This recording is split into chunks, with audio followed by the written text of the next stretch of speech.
Tinapos ng Philippine Women's National Football Team ang kanilang kampanya sa Asian Football Confederation Women's Olympic Qualifying Tournament sa isang panalo kontra Iran nitong Miyerkules 1-0 at ito'y ginanap sa HBF Park sa Perth, Australia. Balikan natin ang aksyon sa ulat ni Daryl Oclares ng PTV Sports.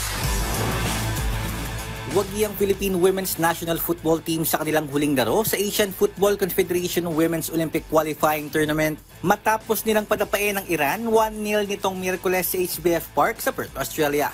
Nagmula kay Team Captain Tanay Anes ang tanging goal ng Pilipinas na kanyang nakuha sa 19 na minuto ng laro. Target pa ng kupunan na makapukol ng mas maraming goal pero mas matinding depensa ang inilatag ng Iran sa second half. I think that we did enough to get the result. They defended really well. They actually probably attacked more in this game than they did in the first two, which created some opportunities, but in the end we didn't concede either. Sa kabila man ng kanilang panalo, hindi pa rin makaabante ang Pilipinas sa third round ng Olympic Qualifying Tournament dahil Uzbekistan ang itinanghal bilang best second placer.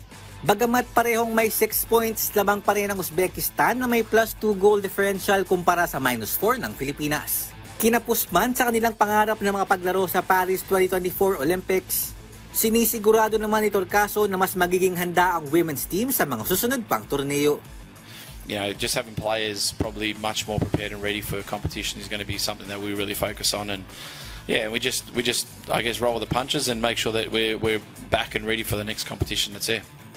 Makakasama ng Uzbekistan ang Japan, Australia at North Korea sa third round na magsisimula sa Pebrero para tukuyin kung sino ang magiging kinatawan ng Asya sa Paris Olympics.